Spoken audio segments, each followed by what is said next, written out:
ঠাকুরগাঁও এক সদর আসনে আসন্ন জাতীয় সংসদ নির্বাচনে জামায়াত ইসলামী থেকে প্রার্থী হিসেবে চূড়ান্ত হয়েছেন মোহাম্মদ দেলাওয়ার হোসেন। তার প্রার্থিতা চূড়ান্ত হওয়ার ফলে ঠাকুরগাঁও এক আসনে জামাতের শক্তিশালী অবস্থান তৈরির সম্ভাবনা বাড়ছে। আজ শনিবার বাংলাদেশ জামাত ইসলামী ঠাকুরগাঁও জেলা শাখার আমির অধ্যাপক বেলাল উদ্দিন প্রধান এই তথ্য নিশ্চিত করেছেন।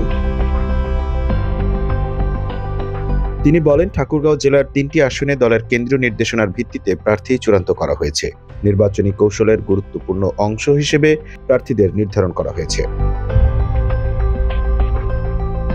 জানা যায়, দেলাওয়ার হোসেনের জন্ম ঠাকুরগাঁও সদর উপজেলার সৈয়দপুর গ্রামে। শিক্ষাজীবন শুরু হয় বালাপাড়া উচ্চ বিদ্যালয়ে। এরপর ঠাকুরগাঁও সরকারি কলেজ থেকে উচ্চ মাধ্যমিক পাশ করেন এবং রাজশাহী বিশ্ববিদ্যালয় থেকে রসায়নে অনার্স ও মাস্টার্স সম্পন্ন করেন। পরে তিনি বাংলাদেশ ইসলামিক ইউনিভার্সিটি ঢাকা থেকে এলএলবি ডিগ্রি অর্জন করেন। রাজনৈতিক জীবনে দেলাওয়ার হোসেন ছাত্র শিবিরের বিভিন্ন গুরুত্বপূর্ণ পদে দায়িত্ব পালন করেছেন। তিনি ঠাকুরগাঁও সরকারি কলেজ শাখার সেক্রেটারি, রাজশাহী বিশ্ববিদ্যালয় শাখার সভাপতি এবং কেন্দ্রীয় ছাত্র শিবিরের সভাপতি ছিলেন। পরবর্তীতে তিনি গান্ডারিয়া থানার আমির, ঢাকা মহানগর দক্ষিণ জামাতের সহকারী সেক্রেটারি এবং জামাত ইসলামী কেন্দ্রীয় মজলিসে শুরার সদস্য হিসেবে দায়িত্ব পালন করছেন। দলীয় নেতাকর্মীদের মধ্যে গ্রহণযোগ্যতা, সাংগঠনিক দক্ষতা এবং সাধারণ মানুষের সঙ্গে সুসম্পর্ক বজায় রাখার কারণে তিনি ঠাকুরগাঁও এক আসনে জামাতের প্রার্থী হিসেবে চূড়ান্ত হয়েছেন।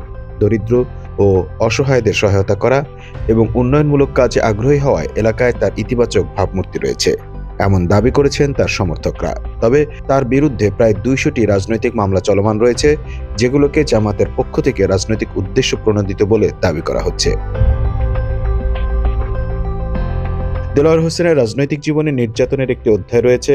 বাংলাদেশ ইসলামী ছাত্র শিবিরের কেন্দ্রীয় সভাপতি থাকাকালীন সময়ে ফ্যাসিবাদী আওয়ামী লীগ সরকার তাকে গ্রেপ্তার করে এবং টানা ৬০ দিন রিমান্ডে রেখে নির্যাতন করে। এই সময় তাকে শারীরিক ও মানসিকভাবে অত্যাচার করা হয়। দেলাওয়ার হোসেনের সমর্থকরা দাবি করেন, তার বিরুদ্ধে চলমান মামলাগুলো রাজনৈতিক উদ্দেশ্যে করা হয়েছে এবং তিনি নির্যাতিত নেতা হিসেবে এলাকায় ব্যাপক সমর্থন পাচ্ছেন। তার সাংগঠনিক দক্ষতা, জনসেবা ও উন্নয়নমূলক কাজের প্রতি আগ্রহ তাকে ঠাকুরগাঁও এক আসনে জামাতের প্রার্থী হিসেবে এগিয়ে রেখেছে।